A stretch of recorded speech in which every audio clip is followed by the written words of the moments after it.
বিসমিল্লাহির রহমানির রহিম। প্রিয় শিক্ষার্থীবৃন্দ, শ্রাবণ অ্যাকাউন্টিং সলিউশনের পক্ষ থেকে আজকের ক্লাসে সবাইকে স্বাগতম। আজকে আমাদের বিবিএ অনার্স ফার্স্ট ইয়ারের উপরে একটা ক্লাস থাকবে, হিসাব বিজ্ঞান সাবজেক্ট। এবং আজকের ক্লাসের আলোচ্য বিষয় হচ্ছে পার্ট বি। মানে আমরা যখন বোর্ড পরীক্ষা দিতে যাব তখন তিনটা পার্টের যে প্রশ্ন আসে, পার্ট এ, পার্ট বি এবং পার্ট সি। আজকে আমাদের স্পেশাল শুধুমাত্র পার্ট বির উপরে ক্লাসটা থাকবে। কারণ আমরা যারা অনার্স করছি বা অনার্সে পড়ছি তারা অলরেডি কিন্তু দেখতে পাচ্ছে যে অনার্সের যে অঙ্কগুলা 9, 10, 11, 12 এর সাথে মিল আছে, যে অঙ্কগুলো এগুলো কিন্তু শুধুমাত্র পার্ট সির জন্য। আর পার্ট জি বির জন্য কিন্তু স্পেশালি একটু পড়াশোনা করতে হবে বা আলাদাভাবে কিছু অঙ্ক দেখে যেতে হবে। যারা আমার চ্যানেলে নতুন, প্লিজ সাবস্ক্রাইব করবেন, কারণ আপনাদের কি বলবো, আপনারা যদি পাশে থাকেন তাহলেই আমার চ্যানেলটা কিন্তু গ্রো করবে। এই জন্য সবাই কিন্তু একটু সাবস্ক্রাইব করে রাখবেন। আর আমার ক্লাসটা যদি ভালো লাগে তাহলে অবশ্যই আপনার ফ্রেন্ডদের শেয়ার করবেন এবং তাদেরকেও একটু সাবস্ক্রাইব করতে বলবেন। আজকের যে ক্লাসটা, এই ক্লাসের পিডিএফটা, I mean part B solution সহ পিডিএফটা পেতে অবশ্যই আমাকে হোয়াটসঅ্যাপে নক দিতে হবে। তবে আজকে রাত্রে না, এটা অবশ্যই কালকে সকালে নক দিলে হবে, কারণ আজকে রাত্রে আমি অনেক রাত হয়ে যাবে। এই মুহূর্তে আমরা এত রাতে দিতে পারবো না, এই জন্য আপনারা আগামীকালকে আমাকে নক দিবেন। ওকে, শুরু করছি। ইকুয়েশনের প্রথমে আমরা আলোচনা করব হচ্ছে পার্ট বির ইকুয়েশন চ্যাপ্টারটা নিয়ে। এখন এই ইকুয়েশন পার্ট বি, এটা ভালোভাবে সেই পারবে যারা জাস্ট দুইটা সূত্র মনে রাখতে পারবে, একটা assets equal to liabilities plus owners equity, আর একটা হচ্ছে opening capital plus additional investment minus withdraw plus minus net income or loss equal ending capital. আমি এই খুব শর্টকাট এবং দ্রুত বলে যাচ্ছি, কারণ এইগুলা যারা পার্ট সির অঙ্কগুলো পারে তাদের জন্য কিন্তু এই সূত্রগুলো মনে রাখা কোনো প্রবলেম নাই। আচ্ছা, প্রথমত 1 নম্বর অঙ্কটা আমি টোটালি তেমন কথা বলবো না। দেখেন, এক্ষেত্রে অ্যাসেটস, লায়াবিলিটিস এবং ওনার্স ইকুইটি তিনটা আইটেম বা সূত্রের মানগুলো দেওয়া আছে। দুইটা মান দেওয়া আছে প্রত্যেকটা আইটেমে এবং একটা মান হট চিহ্ন দেওয়া আছে। কি করতে হবে, ওই মানটা বের করতে হবে, জাস্ট প্লাস মাইনাস। আমরা যদি প্রথমটা দেখি, প্রথমটা ওনার সিকিউরিটি মিসিং আছে। দেখেন, ওনার সিকিউরিটি যখন আমরা নির্ণয় করব, সূত্রটা দিয়ে নিব প্রথমত, এরপর যে মানগুলো আছে সেই মানগুলো বসাবো, যার মানটা বের করতে বলবো ওনার সিকিউরিটি, সেই মানটা আমরা কি করব, সেই মানটা আমরা এইভাবে করে রেখে দিয়ে জাস্ট পরের লাইনে যোগ বিয়োগ করে ক্লিয়ার করে দিব। তাহলে এই অঙ্কটা অতিরিক্ত সহজ, আমার মনে হয় সবাই বুঝবে, এটা নিয়ে আমাদের কোনো কথা নাই। 2 নাম্বার যে অঙ্কটা আমার এখানে দেখা যাচ্ছে একদম সেম ওইটার মতোই, তবে এটা একটু ব্যাখ্যা লিখছে। যেমন টোটাল অ্যাসেটস দেওয়া আছে 5,10,000, লাইবিলিটিস বলছে it's equal to 1/3 of its total asset. 1/3 মানে কিন্তু 3/1 মানে অ্যাসেট যা আছে তার 3/1 যদি লায়াবিলিটিস হয়, তাহলে ওনার সিকিউরিটিটা কত হবে। তাহলে আমাদের কিন্তু ওই একই সূত্র, assets equal liabilities plus owner security. Assets এর মান বসাবো, এই অ্যাসেটস কে 3 ভাগ করে 1 ভাগ লায়াবিলিটিস দিব, এবার যোগ বিয়োগ করে ওনার সিকিউরিটিটা বের করবো। একদম সেম সূত্র এখানে যে দেখানো আছে, দেখেন অ্যাসেটস এর যে লায়াবিলিটিস যোগ বিয়োগ করে ওনার লায়াবিলিটিসটা সরাসরি দেওয়া ছিল না, তাই আমরা লায়াবিলিটিসটা দেখেন 3/1 বের করে নিয়েছি। আশা করি ওই অঙ্কটাও সহজ পেরে যাবেন। 3 নম্বর অঙ্কটা ইম্পর্টেন্ট, এটা বোর্ড পরীক্ষায় আসে। দেখেন, 3টা বছরের তথ্য দেওয়া আছে এবং সবগুলা কিন্তু December 31 এর আন্ডারে আছে। আই মিন, সব তথ্যগুলা কিন্তু এন্ডিং এর তথ্য দেওয়া আছে। এন্ডিং মানে ending assets, ending liabilities, ending assets, ending liabilities এক একটা সালের জন্য দেওয়া আছে। এরপর লিলি বিজ্ঞান, মানে এই কোম্পানি ব্যবসা শুরু করছিল জানুয়ারি মাসের 1 তারিখ 2009 সালে, যেখানে ইনভেস্টমেন্ট ছিল 1 লাখ টাকা। এটার মানেটা হচ্ছে এমন যে আপনি যখন 2009 সালের অ্যাসেটস আর লায়াবিলিটিস যোগ বিয়োগ করে ওনার সিকিউরিটিটা বের করবেন, এটা কিন্তু এন্ডিং ওনার সিকিউরিটি হবে। এই যে ওনার সিকিউরিটির আর একটা নাম কিন্তু ক্যাপিটাল। তাহলে অ্যাসেটস লায়াবিলিটিস দুইটা মাইনাস করলে যদি এন্ডিং ওনার সিকিউরিটি বের হয়, গত বছর আই মিন 2009 সালের যেটা এন্ডিং ওনার সিকিউরিটি, সেটা কিন্তু 2010 সালের ওপেনিং ওনার সিকিউরিটি হয়ে যাবে। 2010-এর যেটা এন্ডিং আমরা বের করবো সেটা 2011-র ওপেনিং হয়ে যাবে। তাহলে 2010-এর ওপেনিং এন্ডিং পাওয়া যাবে, 2011-র ওপেনিং এন্ডিং পাওয়া যাবে, কিন্তু 2009 সালের কিন্তু শুধু এন্ডিংটা পাওয়া যাচ্ছে, কারণ 8 সাল যেহেতু নেই। এই জন্য এই অঙ্কের 9 সালের ওপেনিং ইনভেস্টমেন্ট বা ওপেনিং ক্যাপিটালটা কিন্তু নিচে দেওয়া আছে। তাহলে যেটা করতে হবে সেটা হচ্ছে যে এই অঙ্কটা শুরুতে একটা ওয়ার্কিংস করে, এই যে যে কথাগুলো আমি বললাম যে অ্যাসেটস লায়াবিলিটিস বিয়োগ করে ওনার সিকিউরিটি গুলো বের করতে হবে, এটা আমরা বের করে নিব। দেন বলছে ফ্রম অ্যান অ্যানালাইসিস, মানে রিকোয়ারমেন্ট যেটা বলছে, from analysis of the change in owner security during the year compute, মানে গণনা করতে বলছে the net income or loss, net income অথবা নেট লস নির্ণয় করতে বলছে। এখন কথা হচ্ছে যে একটু আগে আমরা দেখেন একটা সূত্র দেখা আসছিলাম, একটা ছোট সূত্র একটা বড় সূত্র, এই যে এই সূত্রের ভিতরে দেখেন নেট ইনকাম অথবা নেট লস কে উল্লেখ করা আছে। তাহলে আমাদের যেটা করতে হবে, আমরা এই বড় সূত্রটা অ্যাপ্লাই করব রিকোয়ারমেন্টে। যে তবে সেই রিকোয়ারমেন্টে যাওয়ার আগে আমাদের শুরুতে কিন্তু ওয়ার্কিংস করে নিতে হবে। দেখেন, আমার ওয়ার্কিংস গুলো দেখলে বুঝবেন। শুরুতে ওপেনিং ওনার সিকিউরিটি দেওয়া আছে 2009 সালের 1 লাখ, অঙ্কে কিন্তু দেওয়া ছিল। এই যে দেখতে পাচ্ছেন এইটা কিন্তু 2009 এর ওপেনিং। এরপরে ending assets, ending liabilities, ending owners ইকুইটির ওই সূত্রটা পাতায় দিলাম এবং অ্যাসেটস লায়াবিলিটিস এর মান দিয়ে দিয়ে এন্ডিং ওনার্স ইকুইটি কিন্তু যোগ বিয়োগ করে বের হয়ে গেল। আশা করি বুঝতে পারছেন। এভাবে করে 2011 সাল করতে হবে এবং 2012 সালও করতে হবে। আমি একটু দ্রুত কেন বলছি, কারণ শর্ট ভিডিওতে বেশি যাতে কথা বলতে বলা যায় এই জন্য। আর যেহেতু এই পরীক্ষার্থী সবাই একদমই কিন্তু কি কেউ জিরো পজিশন নাই, সবাই কিছু না কিছু বুঝবে, এই জন্য কিন্তু দ্রুত করছি। যারা নিউ ফার্স্ট ইয়ার মানে এবছর 2025-এ নতুন ভর্তি হয়েছে তারা এত দ্রুত কিন্তু বুঝতে পারবে না, তাদেরকে কিন্তু আরো স্লোলি বুঝতে হবে। পরীক্ষার্থীদের জন্যই মূলত আজকের ভিডিওটা। এই জন্য যারা ফার্স্ট ইয়ার আছে তারা কিন্তু এই ভিডিওটা দেখলেও যদি বুঝতে কষ্ট হয় বা বুঝতে সমস্যা হয় তাহলে অবশ্যই আমার সাথে পার্সোনালি যোগাযোগ করতে হবে। Okay okay net income net loss requirement A B C তিনটা রিকোয়ারমেন্ট করতে বলছে। দেখেন এই তিনটা রিকোয়ারমেন্ট কিন্তু তিনটা সাল বেসিস, 9, 10 এবং 11, তিনটা সাল বেসিস। এই জন্য আমরা যখন 2000 রিকোয়ারমেন্ট 1 করবো 2009 সালের তথ্য নিব, সূত্র opening capital additional investment plus minus এইভাবে করে। আচ্ছা মানগুলো খুঁজবো আমরা। 2009 সালের ওপেনিং ক্যাপিটাল দরকার। দেখেন আমরা কিন্তু একদম শুরুতেই লিখে রাখছিলাম 2009 সালের ওপেনিং ক্যাপিটাল কিন্তু কয় লাখ, 1 লাখ টাকা। ওকে আচ্ছা এরপরে লাগবে কি অ্যাডিশনাল ইনভেস্টমেন্ট। এটা কোথায় পাবো? দেখেন এটা কিন্তু রিকোয়ারমেন্টে খুঁজতে হবে। এই যে 2009 সালে কিন্তু শুধুমাত্র ড্রয়িং এর তথ্য আছে, কোনো ইনভেস্টমেন্ট অ্যাডিশনাল ইনভেস্টমেন্ট নেই। তাহলে 15,000 টাকা যেটা সেটা কিন্তু ড্রয়িং এর মান দেওয়া আছে। ওকে তাহলে আমরা কি করব, আমরা দেখেন মান বসাচ্ছি। Additional investment 0, withdraw 15,000, NEET income অথবা নিট লস তোমাদের বের করতে বলছে, আর এন্ডিং ক্যাপিটাল 1,50,000, সেটাও কিন্তু আমরা ওয়ার্কিংস এ করেছি। যোগ বিয়োগ করে যদি উত্তরটা প্লাস ফিগার থাকে তাহলে নিট ইনকাম, যদি মাইনাস ফিগার থাকে তাহলে নিট লস। আশা করি বুঝতে পেরেছেন। এভাবে করে বিসিটা করে যাবেন। 4 নম্বর অঙ্কে আসি। এটাও দেখেন আগের অঙ্কের মতোই। এখানে দেখেন আমরা যদি তিনটা কোম্পানি দেওয়া আছে, এখানে এখানে তিনটা কোম্পানি থাকলেও অঙ্ক কিন্তু হচ্ছে কি আহ, আলাদা আলাদা করতে হবে এবং পরীক্ষার খাতায় কিন্তু এতগুলো কোম্পানি দিবে না। তাহলে আমরা যদি দেখি একটা কোম্পানি করব, যখন আমরা দেখবো তানিয়া কোম্পানি এ, বি এবং সি তিনটা রিকোয়ারমেন্ট দেওয়া আছে দেখতে পাচ্ছেন নিশ্চয়ই। এখন এ নাম্বারে কি মিসিং আছে? দেখেন অ্যাসেটসটা মিসিং আছে। কোন অ্যাসেটসটা? যেটা জানুয়ারি 1 তারিখ দেওয়া, তার মানে কিন্তু এটাকে ওপেনিং অ্যাসেটস বলা হবে। ওকে আচ্ছা ডিসেম্বর 31 এর আন্ডারে দেখেন বি নাম্বারে ওনার সিকিউরিটি মিসিং আছে, তার মানে এটাকে কিন্তু এন্ডিং ওনার সিকিউরিটি বলবো। এভাবে করে তারপরে দেখেন সি নাম্বারে যেটা মিসিং আছে সেটা হচ্ছে ড্রয়িংস মিসিং আছে। তাহলে আমার কিন্তু হিসাব ক্লিয়ার। প্রথম যেটা মিসিং আছে সেখানে কিন্তু আমাদের ফার্স্ট সূত্রটা ব্যবহার করব, দ্বিতীয় যেটা মিসিং আছে সেখানেও ফার্স্ট সূত্র ব্যবহার করব, যেখানে অনলি তিনটা আইটেম ছিল, assets equal liabilities plus owner security. আর সি নাম্বার যখন ড্রয়িং বের করতে বললো তখন কিন্তু বড় সূত্রটা অ্যাপ্লাই করতে হবে, কারণ বড় সূত্রের মধ্যেই কিন্তু ড্রয়িংস আছে। তাহলে এভাবে করে আমরা প্রথমটা দেখেন ওপেনিং অ্যাসেটস, এক ওপেনিং লায়াবিলিটিস ওপেনিং ওনার সিকিউরিটি সূত্র দিয়ে ওপেনিং অ্যাসেটস বের করলাম। দেন লায়াবিলিটি ইন্ডিং ওনার সিকিউরিটি যখন বের করতে বলছে তখন আমরা ইন্ডিং মানে ওপেনিং এর জায়গায় শুধু এন্ডিং লাগাই দিছি। আর ড্রয়িং এর সূত্রটা কিন্তু লম্বা সূত্র ব্যবহার করছি। এখানে একটু স্পেসিফিক ভাবে দেখেন নিট ইনকাম নিট লস না লিখে লেখা হয়েছে রেভিনিউ মাইনাস এক্সপেন্স। এর কারণটা কি? এর কারণটা হচ্ছে আমাদের অঙ্কে সরাসরি নিট ইনকাম নিট লস না দিয়ে দেখেন অঙ্কের রেভিনিউ আর এক্সপেন্স দেওয়া আছে। আমরা নিশ্চয়ই জানি যে আয় থেকে ব্যয়গুলো বাদ দিলে কিন্তু নিট ইনকাম বের হয়ে যাবে। আশা করি বুঝতে পেরেছেন। 7 নম্বর অঙ্কটা আসবেন 7। আচ্ছা এখানে বলছে দেখেন compute the net income or loss for April. Net income এবং নিট লস নির্ণয় করতে বলছে এপ্রিল মাসের শুধুমাত্র। ওকে এখন এপ্রিল মাসের যখন নিট ইনকাম নিট লস বের করতে বলছে, নিট ইনকাম নিট লস বের করার জন্য ওই সূত্রটা অ্যাপ্লাই করা যাবে। কিন্তু দেখেন এখানে কিছু এন্ট্রি দেওয়া আছে, তাহলে এখান থেকে যেটা করবো এটা সবচেয়ে সহজ হবে, সেটা হচ্ছে আয় থেকে ব্যয়গুলো বাদ দিলেই নিট ইনকাম আর নিট লস বের হয়ে যাবে। এখানে আর বড় সূত্রের দরকার নেই। তাহলে কি করতে হবে? এখানে যে এন্ট্রি গুলো আছে এই এন্ট্রি গুলো পড়ে পড়ে আপনাকে আয় আর ব্যয়গুলো খুঁজে বের করতে হবে। দেখেন খুব সহজ। প্রথমে আছে ডিপোজিট, ডিপোজিট করলে তো সেটা আয় ব্যয় কিছু না, এটা তো সম্পদ। এরপর দেখেন পেইড অফিস রেন্ট, এই যে অফিস রেন্ট কিন্তু একটা খরচ। তাহলে আমরা কি করব? আমরা ছোট্ট একটা ছক আঁকবো 2 কলাম বিশিষ্ট, ওখানে আমরা রেভিনিউর একটা হেডিং করব আর এক্সপেন্সের একটা হেডিং করব। আচ্ছা পেজের কালারটা একটু চেঞ্জ করে দিলে মনে হয় দেখতে ভালো হবে মনে হচ্ছে, আমি শিওর না, দেখা যাক। আমরা একটু কালারটা যদি একটু চেঞ্জ করতে চাই। আচ্ছা চেঞ্জ হতে থাকুক। তাহলে রেভিনিউ এক্সপেন্সের দুইটা আমরা হেডিং করে দিব। হ্যাঁ একটু সময় নিচ্ছি। এটা কি আবার কি কেমন কালার হয়ে গেল না? আচ্ছা এটা বোঝা যাবে, হয়তো বোঝা যাচ্ছে। আচ্ছা যাই হোক যেটা বলছিলাম, তাহলে আমরা প্রথমে পড়ে নিলাম একটা পেইড অফিস রেন্ট, এটা কিন্তু একটা খরচ। আমরা কি করলাম? এক্সপেন্স এর মধ্যে রেন্ট এক্সপেন্স দিয়ে এখন ফার্স্ট কলামে বসিয়ে দিয়েছি। আচ্ছা এরপরে কি বলছে? পারচেস অফিস ইকুইপমেন্ট, নো এটা কিন্তু খরচ না। ইনকার্ড অ্যাডভার্টাইজিং কস্ট, এই যে বিজ্ঞাপন খরচ, সেটা বাকিতে হোক আর নগদে হোক, যাই হোক না কেন খরচ যেহেতু, এটা কিন্তু খরচের মধ্যে আসবে, অ্যাডভার্টাইজিং এক্সপেন্স বা অ্যাডভার্টাইজিং কস্ট নামে। এরপরে পেইড টাকা 600 cash for office supplies, paid করলেই কিন্তু খরচ না, দেখেন সাপ্লাইজ এর জন্য আপনি পেইড করছেন, তাহলে এখানে কিন্তু সাপ্লাইজ আসছে, ক্যাশ যাচ্ছে, এটা কিন্তু খরচ না। আর্ন, এই যে আয় চলে আসছে 9,000 টাকা আয়, তাহলে সার্ভিস রেভিনিউ দিয়ে আপনি 9,000 টাকা আয়ের মধ্যে দিয়ে দিলেন।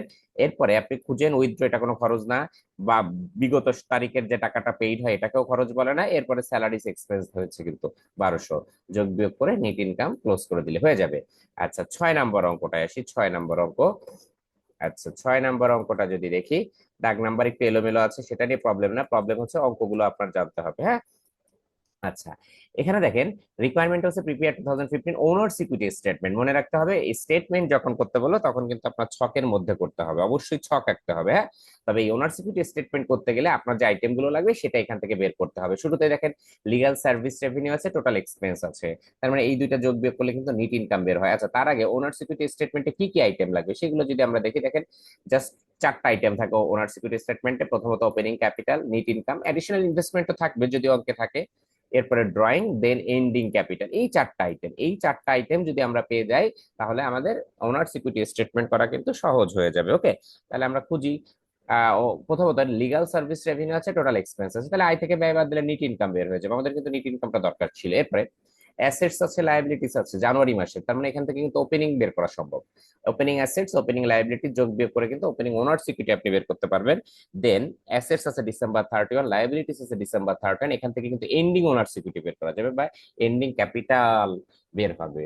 আচ্ছা এরপরে ড্রয়িং, ড্রয়িং এ কিন্তু হট চিহ্ন দেওয়া আছে, তার মানে এই ড্রয়িং এর মানটা কিন্তু আপনাকে লাগবে ওনার সিকিউরিটি স্টেটমেন্ট করতে গেলে। কিন্তু মজার বিষয় হচ্ছে দেখেন, ওনার সিকিউরিটি স্টেটমেন্ট যখন আপনি করবেন মোট 4টা আইটেম ব্যবহার করবেন, এই 4 জনের যে কোনো 3জন যখন আপনি পেয়ে যাবেন আর একটা মান কিন্তু আপনি যোগ বিয়োগ করে বের করতে পারবেন। এই জন্য আমরা যেহেতু 3টা আইটেম পেয়ে যাচ্ছি, কি কি পাচ্ছি দেখেন, নিট ইনকামটা পাচ্ছি, ওপেনিং ক্যাপিটাল বা ওপেনিং ওনার সিকিউরিটি পাচ্ছি, আর এন্ডিং অ্যাসেটস, এন্ডিং ওনার সিকিউরিটিটা পাচ্ছি। তাহলে ড্রয়িংটা আর আমাদের আলাদা বের করা লাগবে না। আমরা কি করব, আমরা দেখেন ওয়ার্কিংস এর মাধ্যমে নেট ইনকাম বের করব, ওয়ার্কিংস এর মাধ্যমে ওপেনিং ক্যাপিটাল বের করব, ওয়ার্কিংস এর মাধ্যমে এন্ডিং ক্যাপিটাল বের করব, সূত্র কিন্তু সেই ছোট ছোট সূত্রগুলো।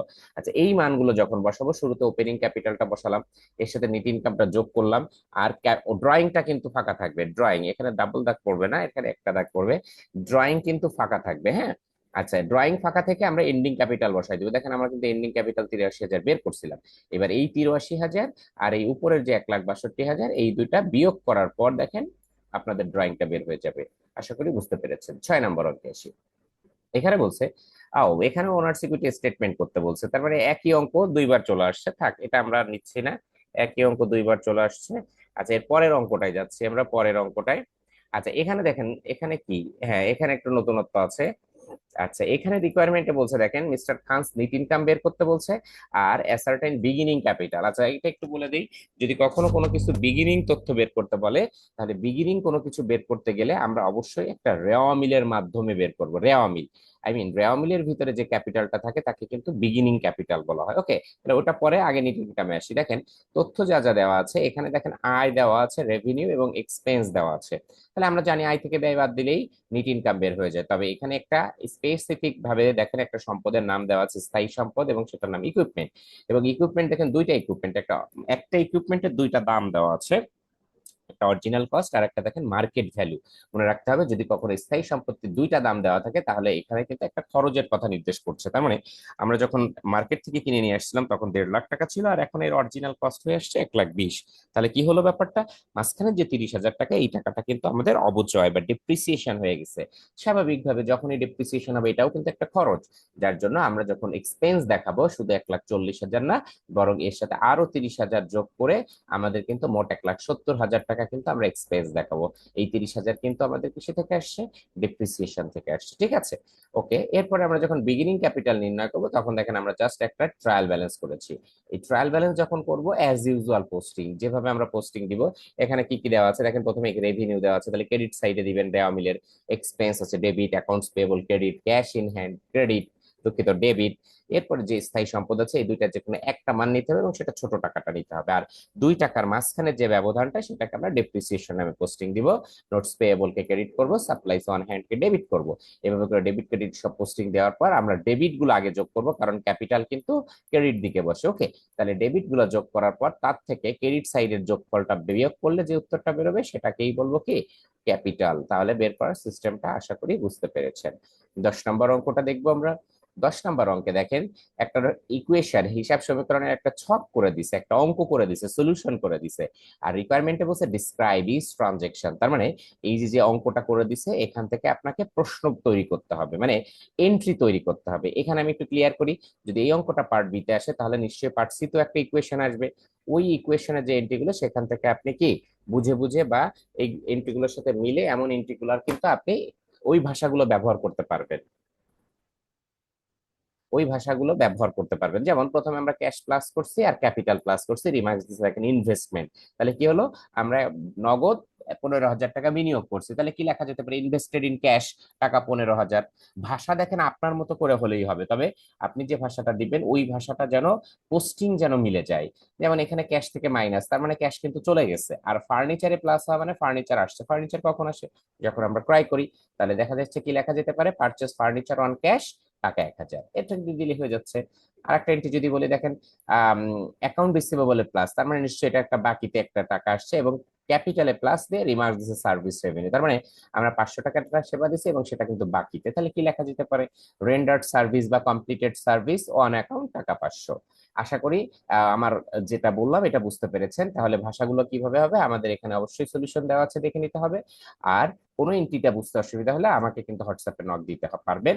আচ্ছা, এরপর দা অ্যামাউন্ট অফ নেট ইনকাম বের করতে বলছে। মনে রাখতে হবে যদি কখনো হিসাব সমীকরণ থেকে আপনাকে নেট ইনকাম করতে বলে তাহলে আপনার মূল বা আপনার বন্ধু হচ্ছে রিমার্কস কলাম। এই রিমার্কস কলামে যে আয়গুলো আছে এই আয়গুলো থেকে ব্যয়গুলো বাদ দিলে হয়ে যাচ্ছে। তাহলে দেখেন দুইটা রেভিনিউ আছে, একটা সার্ভিস রেভিনিউ আর একটা সার্ভিস রেভিনিউ, আর এক্সপেন্সেস অনলি একটা স্যালারিস এক্সপেন্স। তাহলে আমরা আয় থেকে ব্যয় বাদ দিয়ে দিয়েছি। দেখেন টোটাল রেভিনিউ থেকে টোটাল এক্সপেন্স, দুইটা আয় ছিল একটা ব্যয় ছিল। ওকে, আর আরেকটা বলছে যে how much owner security increase or decrease for the month. মানে এই যে ওনার সিকিউরিটি, এখানে দেখেন ওনার সিকিউরিটির কলাম বলতে কিন্তু ক্যাপিটালের কলামকে বোঝায়। তাহলে ক্যাপিটালের কলাম দেখে আমাদের বলতে হবে যে আমাদের ওনার সিকিউরিটিটা ইনক্রিজ হয়েছে নাকি ডিক্রিজ হয়েছে। এটা বোঝার উপায় খুব সহজ। যেটা করতে হবে, শুরুতে ওপেনিং যে ক্যাপিটালটা এটা হচ্ছে ওপেনিং ওনার সিকিউরিটি, আর এই ওপেনিং ক্যাপিটালের সাথে সব যোগ বিয়োগ করার পর লাস্ট যে উত্তরটা বেরোবে সেটা হচ্ছে এন্ডিং ওনার সিকিউরিটি। তাহলে ওপেনিং ওনার সিকিউরিটি তো অঙ্কে দেখাই যাচ্ছে। যেটা করতে হবে, ওয়ার্কিংসে আপনাকে একটা এন্ডিং ওনার সিকিউরিটি বের করতে হবে। এরপর দেখবেন যে আপনার এন্ডিং ওনার সিকিউরিটিটা বেশি নাকি কম। যদি এন্ডিং ওনার সিকিউরিটি বেশি হয় তাহলে ইনক্রিজ, এন্ডিং ওনার সিকিউরিটি কম হলে ডিক্রিজ। আমাদের মনে হয় ইনক্রিজই হচ্ছে, যে ইনক্রিজ ওনার সিকিউরিটির সূত্র এন্ডিং ওনার সিকিউরিটি মাইনাস ওপেনিং। তাহলে এন্ডিং ওনার সিকিউরিটি তো ছিল না, তাই যোগ বিয়োগ করছি। দেখেন এখানে যে আইটেম গুলো আছে, প্রথমে 15,000, এর সাথে যোগ 500 বিয়োগ 500 যোগ 8,000 বিয়োগ 1,000, যোগ বিয়োগ করলে যে এন্ডিংটা বের হলো সেখান থেকে ওপেনিং এর 15,000 বাদ দিলেই আমাদের ইনক্রিজটা বের হলো। আশা করি বুঝে ফেলেছেন। আচ্ছা, এরপরে আসি 8 নম্বর অঙ্কটা। এটা অনেক আগের অঙ্ক, কিন্তু আসলে এবছর কোন অঙ্ক দিবে না দিবে বলা যায় না। বলছে prepare the balance sheet of Khandakar delivery service. তাহলে একটা ব্যালেন্স শিট তৈরি করতে বলছে। আচ্ছা, একটু চিন্তা করে দেখেন, আপনি যখন ব্যালেন্স শিট তৈরি করেন ব্যালেন্স শিটের ভিতর মোট 3টা পার্ট থাকে, একটা অ্যাসেটস, একটা লায়াবিলিটিস আর একটা ওনার সিকিউরিটি। এই অঙ্কে দেখেন সরাসরি অ্যাসেটস লায়াবিলিটিস থাকলেও ওনার সিকিউরিটি কিন্তু শুধুমাত্র ক্যাপিটালটা আছে। এই জন্য যেটা করতে হয়, যখন আপনি ব্যালেন্স শিট করতে যাবেন তখন আপনাকে আগে কি করতে হবে, আপনাকে আগে ও ও ক্যাপিটালটা তো মিসিং আছে। আচ্ছা, তাহলে যাক ভালো হয়েছে। তাহলে ক্যাপিটালটা মিসিং যেহেতু আছে আমাদের প্রথমে ক্যাপিটালটা বের করতে হবে। আমি কিন্তু একটু আগে একটা অঙ্কে বলছিলাম যে রেওয়ামিলের ভিতর যে ক্যাপিটালটা থাকে তাকে কিন্তু ওপেনিং ক্যাপিটাল বলে। আর ওপেনিং ক্যাপিটাল বের করার জন্য জাস্ট একটা ট্রায়াল ব্যালেন্স করলেই হয়ে যাবে। তাহলে আমরা প্রথমে ওপেনিং ক্যাপিটাল বের করব। আচ্ছা, এই ওপেনিং ক্যাপিটালের সাথে যদি কোনো ড্রয়িং থাকে অঙ্কে সেটা বিয়োগ করতে হয়, আর নিট ইনকাম হলে যোগ। দেখেন এই অঙ্কে সরাসরি নিট ইনকাম না থাকলেও কিছু আয় ব্যয় দেওয়া আছে। তাহলে যেটা করতে হবে, এই অঙ্কে ব্যালেন্স শিট করার সময় আপনাকে দুইটা মান লাগবে, একটা হচ্ছে ক্যাপিটালটা বের করে নিতে হবে আর একটা হচ্ছে নিট ইনকামটা বের করতে হবে। তাহলে কিভাবে করব দেখেন, আমরা যদি বলি শুরুতে ওয়ার্কিংসে দেখেন ওপেনিং ক্যাপিটাল বের করছে জাস্ট একটা ট্রায়াল ব্যালেন্স। এই ট্রায়াল ব্যালেন্স করে যে যোগ বিয়োগটা দেখেন, এই যে ক্যাপিটাল একটা আমরা আলাদা একটা কালার ব্যবহার করেছি, এই যে ক্যাপিটাল বের হয়ে যাবে কিভাবে, ওই যে আগের মতোই। অ্যাসেট সাইড সব যোগ করবেন, তার থেকে লায়াবিলিটিস বিয়োগ করে যে টাকাটা বেরোবে সেটাই ক্যাপিটাল। এরপর আমরা একটা নেট ইনকাম বের করবো, কারণ ওনার সিকিউরিটির ভিতর কিন্তু ওপেনিং ক্যাপিটাল ওর সাথে নেট ইনকাম যোগ আর ড্রয়িংটা বিয়োগ করতে হয়। সেই হিসাবে যেহেতু অঙ্কে সরাসরি নেট ইনকাম নাই, তাই টোটাল আয় থেকে টোটাল ব্যয়টা আমরা কি করছি, বিয়োগ করে দিয়েছি। অঙ্কে একটা আয় ছিল এবং দুইটা ব্যয় ছিল, দেখেন এই যে একটা আয় এবং দুইটা ব্যয় ছিল। কি কি ব্যয়? একটা স্যালারিস এক্সপেন্স ছিল আর একটা রেন্ট এক্সপেন্স, দুইটা ব্যয় ছিল। যোগ বিয়োগ করার পর যে নেট ইনকামটা বেরোলো, এবার ব্যালেন্স শিট দেখেন আমরা যেটা করছি অ্যাসেটস, এখানে কারেন্ট অ্যাসেটস ফিক্সড অ্যাসেটস দেওয়া লাগবে না যেহেতু 4 মার্কের অঙ্ক। তাহলে অ্যাসেটস এর মধ্যে যে অ্যাসেটস গুলো আছে অ্যাসেটস গুলো যোগ করে টোটাল অ্যাসেটস বের করেছি। লায়াবিলিটিস এর ভিতর যে দুইটা লায়াবিলিটিস ছিল ওই দুইটা লায়াবিলিটিস যোগ করে টোটাল লায়াবিলিটিস বের করেছি।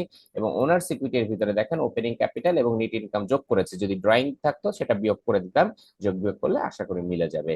ওকে, 9 নম্বর অঙ্কে চলে আসেন। 9 নম্বর বলছে প্রিপেয়ার অ্যান ইনকাম স্টেটমেন্ট করতে বলছে আর ওনার্স ড্রয়িং নির্ণয় করতে বলছে। ড্রয়িং, হ্যাঁ, দুইটা নিট ইনকাম বের করতে বলছে আর ড্রয়িং বের করতে বলছে। হ্যাঁ, তাহলে আমরা সেভাবে বের করব যে যে তথ্য দেওয়া আছে। দেখেন একদম শুরুতে কিছু অ্যাসেটস লায়াবিলিটিস তথ্য দেওয়া আছে এরকম বলছে, এবং বেলাল বক্সে দেখেন ইনভেস্টেড দেওয়া আছে, মনে রাখতে হবে ইনভেস্টেড মানে কিন্তু ওপেনিং, মনে রাখতে হবে। এবার আমরা একটু আগে বলতেছিলাম যে রেওয়া মিলের ভিতর যে ক্যাপিটালটা থাকবে সেটা কিন্তু এন্ডিং ক্যাপিটাল, কিন্তু মনে রাখতে হবে এটাও যে পার্ট বি ধর অঙ্কগুলা কিন্তু একটু আনকমন। যখন আপনাকে ইনভেস্ট দিয়ে দিল তখন কিন্তু ইনভেস্টটাই ওপেনিং হয়ে যাবে, আর যেটা রেওয়া মিলে দেওয়া আছে সেটাকে কিন্তু এন্ডিং ধরে নিতে হবে। ঠিক আছে, ওকে, তাহলে আমাদের যেটা করতে হবে সেটা হচ্ছে প্রথমত নেট ইনকাম বের করতে হবে, এবং নেট ইনকাম বের করার জন্য আমরা যেটা করবো আয় থেকে ব্যয়গুলো বাদ দিয়ে দিব। দেখেন এখানে যে আয় ব্যয়গুলো আছে এবং ব্যয়গুলো আছে, যোগ বিয়োগ করলে আমাদের আয় ব্যয় এই যে এখানে যদি ছক কেউ না আঁকতে চায় তাতেও প্রবলেম নাই, ছক আঁকলে দেখতে ভালো লাগবে। তাহলে সার্ভিস রেভিনিউ এবং এক্সপেন্স গুলো যোগ বিয়োগ করে আমরা নেট ইনকামটা বের করে ফেলেছি। ওকে, আচ্ছা, এরপরে ড্রয়িং যখন নির্ণয় করতে বলছে এটা আমরা ছকের মধ্যে দিয়েছে সেই বড় সূত্র। যদি আপনি কি করতে চান, আপনি যদি ছকে কেউ করতে চান ওনার সিকিউরিটি স্টেটমেন্টের মতো, তাতেও কোনো প্রবলেম না। আচ্ছা, ওপেনিং ক্যাপিটাল আমি কিন্তু শুরুতেই বলেছিলাম যে ইনভেস্টেড একটা ওপেনিং ক্যাপিটাল বলে, আর রেয়ামিলের ভিতর যেটা থাকে সেটাকে এন্ডিং বলে। তাহলে ওপেনিং ক্যাপিটাল আছে 15,000, দেখেন অঙ্কের ভিতর কোনো কি অ্যাডিশনাল ইনভেস্টমেন্ট নাই। নিট ইনকামটা আমরা এখান থেকে বের করছিলাম 60,000, আর ড্রয়িং তো বের হবে, আর এন্ডিং ক্যাপিটালও কিন্তু 27,100 যে রেয়ামিলে দেওয়া আছে। ওকে, যোগ বিয়োগ করলে ড্রয়িংটা বের হবে। আশা করি বুঝতে পেরেছেন। 10 নম্বর অঙ্ক আমরা আগেই একবার বলে ফেলেছি, ওটা আর লাগছে না, একই অঙ্ক। 11 নম্বর অঙ্কটাও আমরা কিন্তু করে ফেলেছি। দেখেন 11 নম্বর অঙ্কে কিন্তু কোনো সাল দেওয়া নাই, একটাই সাল।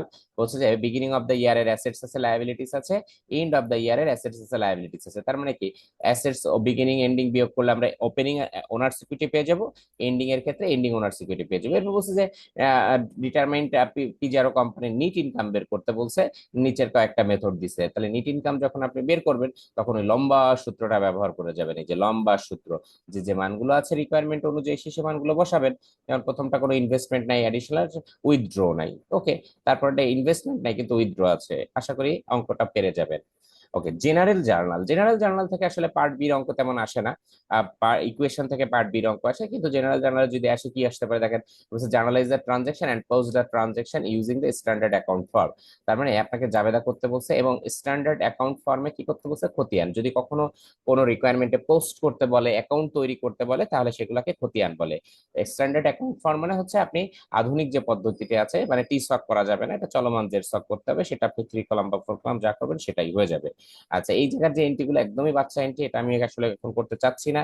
2 নম্বরে বলছে journalise the transaction omit explanation, ব্যাখ্যা ছাড়া আপনাকে জাবেদা করতে বলছে। এটাও দেখেন খুব ইজি ইজি এন্ট্রি গুলো, মানে পার্ট বি তে জাবেদা আসে না, যদি আসে তাহলে এরকম খুব সহজ সহজ আসবে। আচ্ছা, এরপর আছে 3 নম্বরে এসে দেখেন prepare the debit credit analysis করতে বলতে পারে, আবার জার্নালাইজ দ্য ট্রানজাকশনও করতে পারে। এখন প্রশ্ন আসতে পারে যে ডেবিট ক্রেডিট অ্যানালাইসিস করলেই তো আমাদের জাবেদা হয়ে যাচ্ছে, তাহলে আবার জাবেদা কেন করতে হবে? এখানে মনে রাখতে হবে যদি কখনো শুধু ডেবিট ক্রেডিট করতে পারে তাহলে আপনাকে আলাদাভাবে শুধু ডেবিট ক্রেডিটটাই উপস্থাপন করতে হবে। এখন সেক্ষেত্রে আমি যে সফট রাখছি আপনি এভাবে করতে পারেন, অন্যভাবেও করতে পারবেন, যে শুধু ডেবিট ক্রেডিট উল্লেখ করবেন, টাকা পয়সা দেওয়া লাগবে না। যেমন প্রথমে দেখেন ব্যবসা শুরু হয়েছে, ক্যাশ ইনভেস্টেড 50,000, তাহলে ডেবিট হচ্ছে ক্যাশ, ক্রেডিট হচ্ছে কে, ক্যাপিটাল, আর তারিখ হচ্ছে এটা। এরপর পারচেস অফিস ইকুইপমেন্ট, তাহলে debit office equipment credit accounts payable, মানে জাবেদাটাই শুধু ডেবিট ক্রেডিট অ্যানালাইসিস করে দিবেন। ওকে, আশা করি বুঝতে পেরেছেন। চলে আসি মার্চেন্ডাইজ ইনভেন্টরি থেকে খুব বেশি পার্ট বি আসে না, আহ, তবুও যদি আসে তবু আপনারা সহজ পারবেন, কারণ পার্ট সির জাস্ট কিছু অংশ তুলে দেয় হচ্ছে পার্ট বি তে এখানে।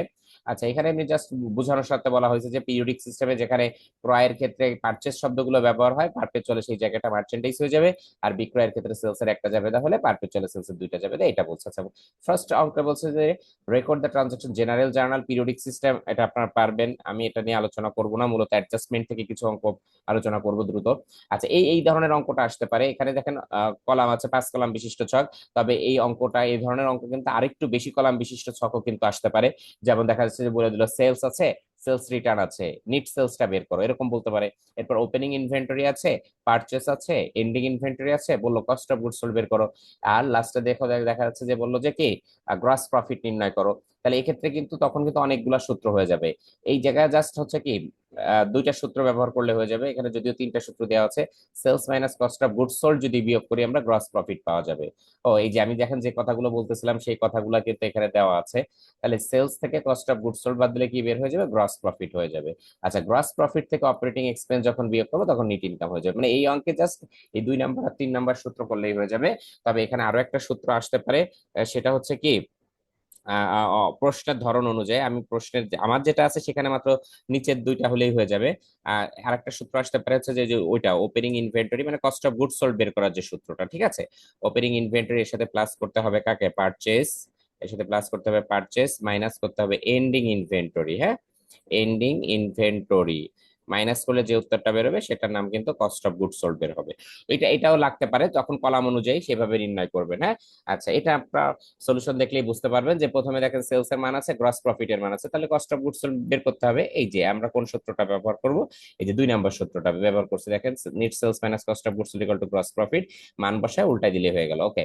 আচ্ছা, এরপর journal is the September transaction, দেখেন আবারও জাবেদা করতে বলছে, একটু করে নেবেন। জেনারেল জার্নাল পারপেচুয়াল সিস্টেম বলছে নাকি, হ্যাঁ। আচ্ছা, এই পারপেচুয়াল সিস্টেমের ক্ষেত্রে একটু বলে দিই, পারপেচুয়াল সিস্টেমে কিন্তু সোল্ডের সাথে কস্ট প্রাইস অবশ্যই থাকতে হবে। এখন এই কস্ট প্রাইসটা সরাসরি এরকম পাশে নাও থাকতে পারে, শুরুতেই পার্সেন্ট বলে দিতে পারে যে এত percent cost of goods sold, এসব কিছু না বলে লাস্টের দিকে বলে দিতে পারে যে দেখা যাচ্ছে কি সেলস 20% প্রফিট, এরকম বলে দিতে পারে যে সেলস সরি প্রফিট, এরকম বলা থাকতে পারে যে প্রফিট 20% ওয়ান সেলস, এরকম একটা ছোট্ট একটা কথা এক করে লিখে দিতে পারে, এটাও কিন্তু পরীক্ষায় আসছে। এরকম যদি লেখা থাকে তাহলে এটাকেও কিন্তু কস্ট অফ গুডস সোল্ড বলা হবে।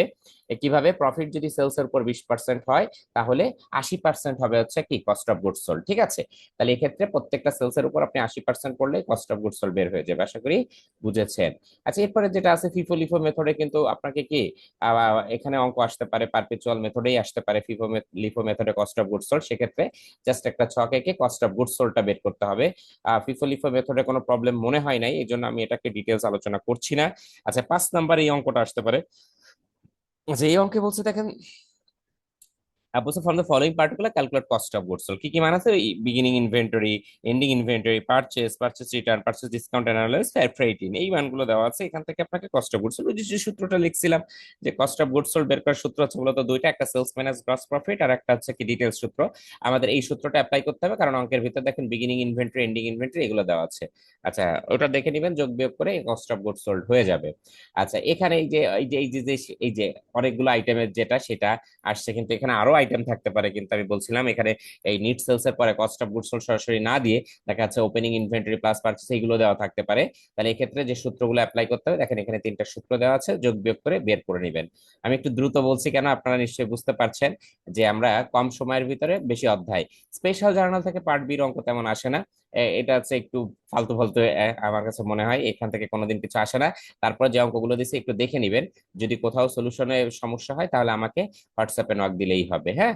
আচ্ছা, আমরা অ্যাডজাস্টমেন্টে চলে যাব এখন, মূলত অ্যাডজাস্টমেন্টে যাব, কারণ অ্যাডজাস্টমেন্ট থেকে কিন্তু অবশ্যই অবশ্যই কি আসবে, অবশ্যই অবশ্যই কিন্তু একটা অঙ্ক দেওয়ার সম্ভাবনা আছে, যে অ্যাডজাস্টমেন্ট চলে আসছে। দেখেন শুরুতে বলছে যে the trial balance of a company includes the following balance sheet account, identify the account that required adjustment, for each account that require adjustment indicate. আচ্ছা, এ নাম্বার বলছে দেখেন টাইপ অফ অ্যাডজাস্টিং এন্ট্রি করতে বলছে, আর B number বলছে related account. Related account আগে বুঝাই, দেখেন interest payable, এটা একটা হিসাব, এই হিসাবের সাথে জড়িত অ্যাডজাস্টমেন্টে জড়িত আরেকটা হিসাবের নাম। তাহলে আমরা কিন্তু জানি যে ইন্টারেস্ট পেয়েবল যখন আসে তখন কিন্তু ইন্টারেস্ট এক্সপেন্স আসবে, অ্যাকাউন্ট রিসিভেবল যখন আসবে তার সাথে কিন্তু সার্ভিস রেভিনিউ আসবে, আনআর্নড সার্ভিস রেভিনিউ যখন আসবে তার সাথেও কিন্তু সার্ভিস রেভিনিউ আসবে, প্রিপেইড ইন্স্যুরেন্স যখন আসবে তার সাথে কিন্তু ইন্স্যুরেন্স এক্সপেন্স আসবে।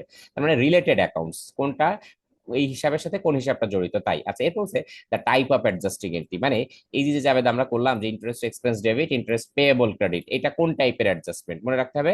অ্যাডজাস্টমেন্টের টাইপ 4 প্রকার, এখানে যদিও দেওয়া আছে একটা prepaid expense, unearned revenue, accrued revenue এবং অ্যাক্রুড এক্সপেন্স। এই 4 টাইপের মধ্যে যে কোনো একটা টিক মারতে হবে। আমরা যদি একটু ক্লিয়ার করি, প্রিপেইড এক্সপেন্স কোনগুলো, সম্পদ খরচের কথা যখন বলে তখন প্রিপেইড এক্সপেন্স। আনআর্নড রেভিনিউ দায় আয়ের কথা যখন বলবে তখন unearned revenue. Accrued accrued revenue, accrued expense কিন্তু আমরা বুঝবো ভাষাগত তথ্য দিয়ে, যেমন যে যে জাবেদায় পেয়েবল শব্দটা ব্যবহার হয় সেটা অ্যাক্রুড এক্সপেন্স, যে জাবেদায় রিসিভেবল শব্দটা ব্যবহার হবে সেটা কিন্তু অ্যাক্রুড রেভিনিউ। তাহলে এখানে ইন্টারেস্ট পেয়েবল, ইন্টারেস্ট এক্সপেন্স, তার মানে এক্সপেন্স পেয়েবল, পেয়েবল আছে অ্যাক্রুড এক্সপেন্স। সার্ভিস রেভিনিউ এবং অ্যাকাউন্ট রিসিভেবল, দেখেন এখানে কিন্তু রিসিভেবল রিলেটেড আছে, তাহলে কিন্তু এটা অ্যাক্রুড রেভিনিউ। আনার্ন সার্ভিস রেভিনিউ এবং সার্ভিস রেভিনিউ, তার মানে দায় আয় রিলেটেড যে এন্ট্রি তাকে কিন্তু আনার্ন রেভিনিউ বলে। প্রিপেইড ইন্স্যুরেন্স, ইন্স্যুরেন্স এক্সপেন্স, দেখেন সম্পদ খরচের কথা বলছে, তার মানে প্রিপেইড এক্সপেন্স। এই যে টাইপ বলতে কিন্তু এই 4টা টাইপের যে কোনো একটা টিক দিতে হবে, এমসিকিউর মতো আর কি, হ্যাঁ। আর অ্যাকুমুলেটেড ডেপ্রিসিয়েশন এক্সপেন্স, এটাকে আসলে কোনো টাইপের অ্যাডজাস্টমেন্ট বলে না, এটা আসলে বিপরীত সম্পদ টাইপের একটা অ্যাডজাস্টমেন্ট, যেটা আমাদের এই 4টা অপশনের মধ্যে নাই, তাই এটা ফাঁকা। আশা করি বুঝতে পেরেছেন। 2 নম্বর অঙ্ক, এই 2 নম্বর অঙ্কগুলো কিন্তু ইম্পর্টেন্ট আসতে পারে। এখানেও দেখেন এই নাম্বার রিকোয়ারমেন্টে বলছে টাইপ অফ অ্যাডজাস্টমেন্ট করতে বলছে এবং কয়েকটা টাইপ দিয়ে দিছে। এই 4টা টাইপই কিন্তু সবসময় অ্যাডজাস্টমেন্ট হয়, যদি অঙ্কে উল্লেখ না থাকে তাহলে কিন্তু আপনার নিজের থেকে বুঝে নিতে হবে। আচ্ছা, বি নাম্বার হচ্ছে the accounts before adjustment overstated আর আন্ডার স্টেটেড, এটা কিন্তু ভালো। আচ্ছা, এই বি নাম্বার বোঝানোর আগে এই নাম্বারটা বোঝাই দেয়। প্রথমে বলছে সাপ্লাই সব টাকা 1000 আর অন হ্যান্ড, খেয়াল করে দেখেন সম্পদের কথা বলছে, কোথাও কোনো অ্যাক্রুড বা বকেয়ার কথা কিন্তু বলে নাই, তাহলে এটা কোন টাইপের অ্যাডজাস্টমেন্ট, প্রিপেইড এক্সপ্রেস। সম্পদ খরচের কথা বললে প্রিপেইড। আচ্ছা, ইন্টারেস্ট অফ টাকা 500 এজ অ্যাক্রুড, এই যে দেখেন অ্যাক্রুড লেখা আছে, তার মানে বকেয়া। এখন বকেয়া আয় না ব্যয়, দেখেন এখানে লেখা আছে নোটস পেয়েবল, তাহলে পেয়েবলের সুদ বকেয়া ব্যয়, তাহলে এটাকে আমরা অ্যাক্রুড এক্সপেন্স বলবো। সার্ভিস প্রোভাইডেড বাট আনবিল্ড, দেখেন আনবিল্ড শব্দটা কিন্তু বকেয়া, সার্ভিস বকেয়া, তার মানে আয় বকেয়া আছে, তাহলে অ্যাক্রুড রেভিনিউ হবে। এরপরে বলছে আহ এরপরে কি বলছে, এইগুলা কি করছি আমি। আচ্ছা, এরপর বলছে যেটা 4 নম্বর হবে, rent collected in advance totalling টাকা 1800 হ্যাজ বিন আর্ন, তার মানে কিন্তু অগ্রিম গ্রহণ করছে, তার মানে অগ্রিম আয়, আনআর্নড রেভিনিউ টাইপের অ্যাডজাস্টমেন্ট, ঠিক আছে।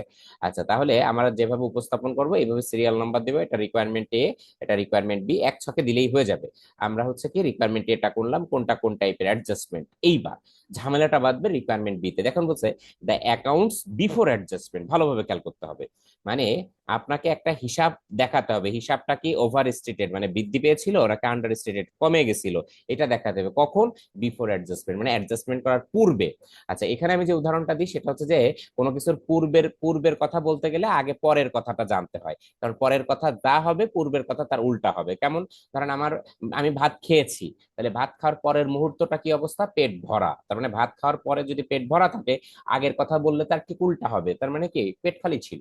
তাহলে যদি কখনো বিফোর অ্যাডজাস্টমেন্ট দিয়ে দেয় তাহলে আপনি আগে যেটা করবেন, আগে আপনি কি করবেন, এই অ্যাডজাস্টমেন্ট গুলো আগে করবেন, মনে মনে অ্যাডজাস্টমেন্ট করার পরে যা আপনার উত্তর হবে তার উল্টা পোস্টিং দিবেন। তার মানে কি একটা দেখাই, তাহলে সাপ্লাই সব টাকা 1000 আর অন হ্যান্ড, তার মানে সম্পদ হাতে আছে 1000 টাকা, তাহলে সম্পদ হাতে থাকা মানে এটা কিন্তু একটা সম্পদ, তাহলে সম্পদের জাবেদা দিলে জাবেদা হয় supplies debit, supplies expense credit, এটা কিন্তু জাবেদা হয়, তাই না।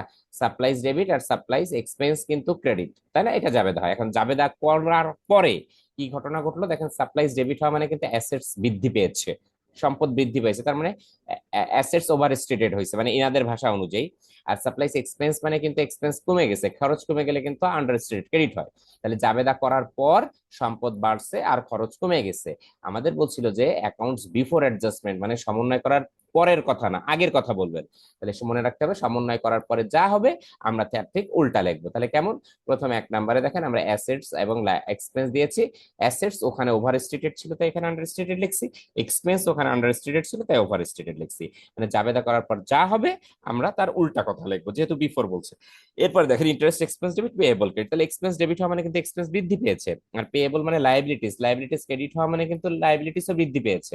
তাহলে আমরা যখন লিখবো তখন দুইটাই আন্ডার স্টেটেড লিখে দিব, এই যে এক্সপেন্স বেশি ছিল আন্ডার স্টেটেড, লায়াবিলিটিস বেশি ছিল আন্ডার স্টেটেড।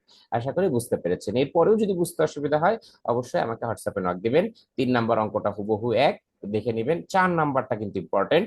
দেখেন 4 নম্বর বলছে compute 2009 cash basis net income আর compute 2009 accrual basis net income, দুইটা বেসিস নেট ইনকাম করতে বলেছে। এখন ক্যাশ বেসিস নেট ইনকাম মানে আমরা যেটা জানি টোটাল রেভিনিউ থেকে টোটাল এক্সপেন্স বাদ, তাহলে 2009 সালের যে আমাদের টোটাল রেভিনিউ হবে এবং 9 সালের যে টোটাল এক্সপেন্স হবে সেটা বিয়োগ করলে ক্যাশ বেসিস নেট ইনকাম হবে।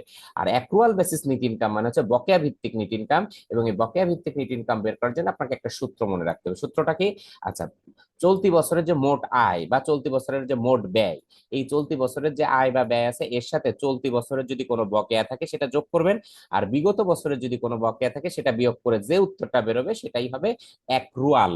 তার মানে অ্যাক্রুয়াল নিট ইনকাম যখন আপনাকে চাইছে, আপনার অ্যাক্রুয়াল এক্সপেন্সও লাগবে, অ্যাক্রুয়াল রেভিনিউও লাগবে। তাহলে আপনি যখন অ্যাক্রুয়াল এক্সপেন্স বা রেভিনিউ বের করতে চাইবেন, চলতি বছরের যে টাকা থাকবে তার সাথে চলতি বছরের কোনো বকেয়া থাকলে যোগ, আর বিগত বছরের কোনো বকেয়া থাকলে সেটাকে বিয়োগ করতে হবে। আচ্ছা, সূত্র যদি আমি বলি যে দেখেন, অ্যাক্রুয়াল রেভিনিউর, আচ্ছা সূত্রকে লিখে দিচ্ছি, হ্যাঁ এই যে অ্যাক্রুয়াল বেসিসের রুলস হচ্ছে যে কারেন্ট ইয়ারের যে টোটালটা থাকবে এর থেকে প্রিভিয়াস ইয়ারের বকেয়াটা কি করতে হবে, যোগ করতে হবে। আর চো বিগত বছরের প্রিভিয়াসটা ইয়ারের অ্যাক্রুড, প্রিভিয়াস ইয়ার অ্যাক্রুড এটা হচ্ছে কি করবেন, বিয়োগ করবেন। আর কারেন্ট ইয়ারের যদি অ্যাক্রুড থাকে, কারেন্ট ইয়ারের যে অ্যাক্রুড এটা হচ্ছে যোগ করে দিতে হবে, অ্যাডিশনাল না লিখে এখানে আমরা কারেন্ট ইয়ার অ্যাক্রুড এটা লিখে দিই। হ্যাঁ, CURRENT, কারেন্ট ইয়ার অ্যাক্রুড। তাহলে কি হলো, চলতি বছরের যে টাকা থাকবে তার থেকে চলতি বছরের বকেয়াটা যোগ, আর বিগত বছরের যেটা আছে সেটা বিয়োগ করে দিব। তাহলে আমি একটু পড়ে শোনাই। প্রথমে বলছে অ্যাপেক্স কোম্পানি কালেক্টেড টাকা 15,000 ফ্রম কাস্টমার ইন 2009। এই যে দেখেন, তাহলে 2009 সালে আমরা মোট 1.5 লাখ টাকা আমরা কি করছি, আয় করছি। Apex company also paid 65,000 for expense in 2009। তার মানে 2009 সালে আমরা টোটাল ব্যয় করছি 65, টোটাল আয় করছি 1,50,000। তাহলে ক্যাশ বেসিস নেট ইনকামে 1,50,000 থেকে 65 বিয়োগ করলে কি হয়ে যাবে, নেট ইনকাম বের হয়ে যাবে। অ্যাক্রুয়াল করতে গেলে আরেকটু পড়তে হবে, বলছে অফ দ্য অ্যামাউন্ট, মানে এই যে 1.5 লাখ টাকা এই অ্যামাউন্টের ভিতরে 20,000 টাকা কালেক্ট হয়েছিল from revenue earned on one account in 2008। খেয়াল করেন, আমরা অঙ্ক করতেছি 2009 সালে, এই টাকার ভিতরে 2008 সালের একটা বকেয়া টাকা কিন্তু আছে, এবং অতিরিক্ত ভাবে 45,000 টাকা আয় হয়েছে 2009 সালে, যেটা কিন্তু কালেক্ট হবে আগামী বছর, যে আনটিল 2010, যেটা 2010 সাল পর্যন্ত কালেক্ট হবে না। তাহলে কি হলো, এটা কিন্তু চলতি বছরের বকেয়া। দেখেন চলতি বছরে কিন্তু এটা আয় হয়েছে। তাহলে আমরা যখন করবো 1,50,000-এর সাথে চলতি বছরের যে বকেয়া আছে 45,000 এটা যোগ করব, আর বিগত বছরের যে 20,000 আছে এটা বিয়োগ করে দিব, তাহলে অ্যাক্রুয়াল রেভিনিউ পেয়ে যাবো। এভাবে করে এক্সপেন্স দেওয়া আছে 65,000, এর ভিতরে 35,000 টাকা পে করা হয়েছিল দেখেন গত বছরের বকেয়া, এবং অতিরিক্ত 40,000 টাকা ব্যয় হয়েছে যেটা হচ্ছে বকেয়া থাকবে 2010 সাল পর্যন্ত। তাহলে কি করবো, 65,000-এর সাথে চলতি বছরের 40,000 যোগ, আর বিগত বছরের যে 35,000 ছিল সেটা বিয়োগ করে দিলেই অ্যাক্রুয়াল হয়ে যাবে। এই যে দেখেন, যোগ বিয়োগ করে উত্তরটা দেখে নিলে হয়ে গেল। আচ্ছা, 6 নম্বর অঙ্কটা একটু হাতি মার্কা অঙ্ক। 6 নম্বর অঙ্কটা একটু পরে করি। 6 নম্বর, 7 নম্বর অঙ্ক, 5, 6-এর পরে আবার 5 দেওয়া আছে, এটা হচ্ছে কি আইটেম অনুযায়ী দেওয়া আছে। আমরা আরেকটা ছোট্ট একটা অঙ্ক করে তারপরে হচ্ছে কি আমি 6 নম্বরটা যদি সময় থাকে বুঝাই দিচ্ছি। দেখেন এখানে বলছে যে use the following account titles, মানে সার্ভিস রেভিনিউ অ্যাকাউন্ট, মানে আপনাকে জাবেদা করতে হবে এই টাইটেল গুলো ফলো করে। এই যে উপরে বলছে যে the book keeper of a company us to prepare the following accrued adjusting entries, মানে সেগুলো সবই বকেয়ার জাবেদা করতে বলছে, এবং কোন টাইটেল গুলো ব্যবহার করবেন সেগুলো দেওয়াই আছে। মনে রাখবেন, আপনি যখন জাবেদা করবেন সব এই টাইটেল গুলোই ব্যবহার হয়ে যাবে। যেমন interest on notes payable of টাকা 2,000 ইজ অ্যাক্রুড, তাহলে বকেয়া ইন্টারেস্টে যাবে interest expense to interest payable. এই যে দেখেন ওরাও বলে দিচ্ছে এই টাইটেলটা ব্যবহার করতে হবে। যদি এইগুলো দিয়ে মাথা ঘামাবেন না, যে জাবেদা করতে বলবে শুধু জাবেদা গুলো করে রেখে চলে আসতে হবে, কারণ টাইটেল এগুলোই ব্যবহার হয়। যেমন সার্ভিস প্রোভাইডেড বাট আনবিল, বকেয়া আছে সার্ভিসের কি জাবেদা দিই আমরা, বলেন account receivable to service revenue, এটাই কিন্তু দিই, তাই তাই না? আচ্ছা ঠিক আছে, এটা তাহলে বুঝতে পেরেছেন। এরপরে কি বলছে, এখানে স্বাভাবিক একটা জাবেদা করতে বলছে, এটা একটু করে নিতে হবে। এটা করে নিবেন আপনারা। এই অঙ্কটা কিন্তু ইম্পর্টেন্ট। এই যে দেখেন, অক্টোবর 1, 2015 সালে কিন্তু আমাদের কোম্পানি কি 1,20,000 টাকা লোন নিয়েছিল জনতা ব্যাংকের কাছ থেকে, এবং সেটা নোট সাইনের মাধ্যমে, যার মেয়াদ ছিল কিন্তু 6 মাস, সুদের হার ছিল 10%, এবং আমাদের কোম্পানি ফাইন্যান্সিয়াল স্টেটমেন্ট করে প্রতি বছর ডিসেম্বর 31। এই প্রথমে বলছে দেখেন প্রিপেয়ার দ্য জার্নাল এন্ট্রি করতে বলছে। তার মানে এই যে অক্টোবর 1 তারিখে আমরা যে লোনটা নিয়েছি এটা জাবেদা করতে হবে। লোন নিলে টাকা আমাদের আসবে ক্যাশ ডেবিট, যার মাধ্যমে আমি নোটের মাধ্যমে আমরা টাকা নিয়েছি, তাই নোটস পেবল ক্রেডিট। তাহলে প্রথম জাবেদা cash to notes payable 1,20,000। Prepare the adjusting entry December 31। দেখেন আমরা লোন নিয়েছিলাম অক্টোবর 1, আর ডিসেম্বর 31-এ যখন আমরা এন্ট্রি দিব তখন কিন্তু এখানে একটা সুদের জাবেদা হবে। কয় মাসের সুদের জাবেদা একটু গুনে দেখেন, অক্টোবর নভেম্বর ডিসেম্বর 3 মাস। জাবেদা দিব কিসের, ইন্টারেস্ট এক্সপেন্স ইন্টারেস্ট পেয়েবল।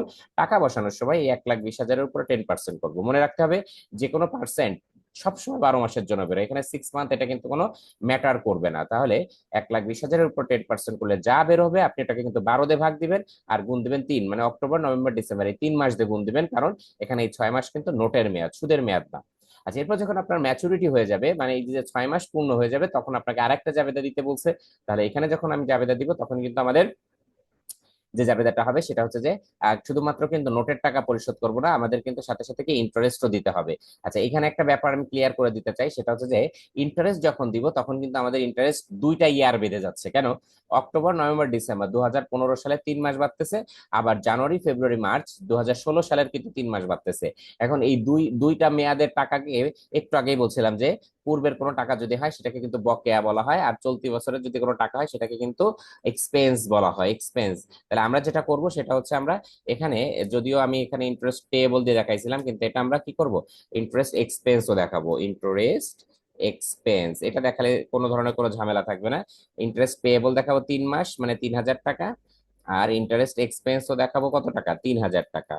ঠিক আছে, আর সব মিলে যোগ করে 1,26,000। তাহলে কি হলো, নোটস পেয়েবল আমরা ধার নিছিলাম 1,20,000 টাকা, সুদ দিতে হবে 6 মাসের সুদ, দেখবেন সুদ হয় 6,000 টাকা। তবে এই 6,000-এর 3 মাস ছিল হচ্ছে বিগত বছর, বিগত বছর যেটুকু থাকবে সেটুকু পেয়েবল, আর চলতি বছর যেটুকু বাঁচছে, আমি 2016 সালে 3 মাস বাঁচছে, ওই 3 মাসকে কি বলবো, এক্সপেন্স বলবো, সব মিলে ক্যাশ। আশা করি বুঝেছেন, হ্যাঁ। আচ্ছা, এটা গেল চলে। এরপরে ওয়ার্কশিটে দেওয়া আছে, তাহলে আমি এবার ওই ওই অঙ্কটা একটু, ওই এন্ট্রি গুলো বুঝাই দিই। প্রশ্ন যদি খুব হার্ড হয় তাহলে এই এন্ট্রি গুলো দিতে পারে, এন্ট্রি গুলো কিন্তু একটু প্রেশার আছে, আর যাদের দুর্বল হার্ট তারা দরকার নেই এটা। আচ্ছা, এখানে বলছে প্রথমে স্যালারিস পেয়েবল টাকা 0, এর মানে হচ্ছে আপনাকে একটা বকেয়া স্যালারিস এর জাবেদা দিতে বলছে, তাহলে জাবেদা দিব আমরা, salaries expense to salaries payable. আচ্ছা, বলছে যে দেয়ার আর 7 স্যালারিড এমপ্লয়িজ, মানে আমাদের মোট 7 জন বেতনভুক্ত কর্মচারী ছিল যাদের স্যালারিস পেইড করা হয় প্রত্যেক বুধবারে এসে চলতি সপ্তাহে। বলছে যে ফাইভ ফাইভ এমপ্লয়িজ মানে 5 জন কর্মচারী হচ্ছে 800 টাকা পায় প্রত্যেক সপ্তাহে, আর 2 জন পায় হচ্ছে 600 টাকা করে প্রত্যেক সপ্তাহে, মোট কিন্তু 7 জন ছিল। ডিসেম্বর 31 তারিখ বুধবার ছিল। এমপ্লয়িজ স্বাভাবিকভাবে ডিসেম্বর 31 যখন বুধবার থাকবে তখন তো এমপ্লয়িজ শেষ করতে পারবে না সপ্তাহটা। All employees were the last 3 days, এই যে লাস্ট 3 ডেজ, এটার কথা মনে রাখতে হবে। যদি কখনো কর্মচারীরা লাস্ট কয়দিন কাজ করছে সেটা উল্লেখ থাকে, তারপরে ভাববেন ওই কয়দিনেরই বকেয়া। আমাদের কর্মচারীদের কিন্তু 1 সপ্তাহ কাজ করলে বেতন দেওয়া হয়, যেহেতু 3 দিন কাজ করছে এই জন্য এই 3 দিনের টাকা ওনাদের দিব না, কিন্তু ওনারা আবার পাবে। এই জন্য এই 3 দিনকে আমরা বকেয়া ধরে পোস্টিং দিব, salaries expense to salaries payable 3 দিনের বকেয়া। তাহলে 3 দিন কিভাবে বের করব, 800 টাকা ছিল প্রত্যেকে, আর কর্মচারী ছিল 5 জন, তাহলে 800 গুণ 5 মোট হলো। এখন 7 দিন, এক সপ্তাহ ইকুয়াল টু 7 দিন, এখানে দেখেন 7 দিনের উইকে হচ্ছে কি এই বেতনটা পায়। এখন উইকে মোট কয় দিন সেটা উল্লেখ না থাকার কারণে আমরা কি করছি, 7 দিয়ে ভাগ দিয়েছি। কেউ যদি 6 দিয়ে ভাগ দেয় সেটাও হবে, তবে সে লিখে দিবে যে লেট লেট মানে ধরি 1 উইক ইকুয়াল টু 6 ডেজ, আমরা 7 ডেজ ধরে দিচ্ছি, তার জন্য কিছু লিখি নাই। তাহলে প্রথম 5 জনের 800 টাকা করে, পরের 2 জনের 600 টাকা করে, ভাগ 7 গুণ 3, কারণ 3 দিনের বকে আছে। আচ্ছা, এরপরে দেখেন 2 নম্বর হচ্ছে আনআর্নড রেন্ট টাকা 3,24,000। এইরকম যদি কোনো তথ্য দেওয়া থাকে, এটা কিন্তু ট্রায়াল ব্যালেন্সের তথ্য, দায়ের তথ্য দেওয়া আছে রেওয়া মিলে। তাহলে রেওয়া মিলে যদি দায় তথ্য দেওয়া থাকে আমরা আয়ের জাবেদা দিব, তাহলে জাবেদা, আয়ের জাবেদা দিলে আই ক্রেডিট, জাবেদা unearned rent debit, rent revenue credit. আচ্ছা, বলছে the company began subleasing office space in its new building, মানে আমাদের কোম্পানি, আমরা একটা ভাড়া নিছি কিছু জায়গায়, সেটাকে আবার সাবলিজ দিছি, মানে আবার উপভাড়া দিছি। এখন যাদেরকে উপভাড়া দিছি সেটা হচ্ছে নভেম্বর 1 তারিখে দিছিলাম, এবং ডিসেম্বর 31 তারিখে এসে আমাদের যে কন্ট্রাক্ট গুলো আছে সেই কন্ট্রাক্ট গুলো উপস্থাপন করতেছে। কন্ট্রাক্ট কি ছিল, দুইটা কন্ট্রাক্ট, একটা নভেম্বর 1-এ, একটা ডিসেম্বর 1-এ।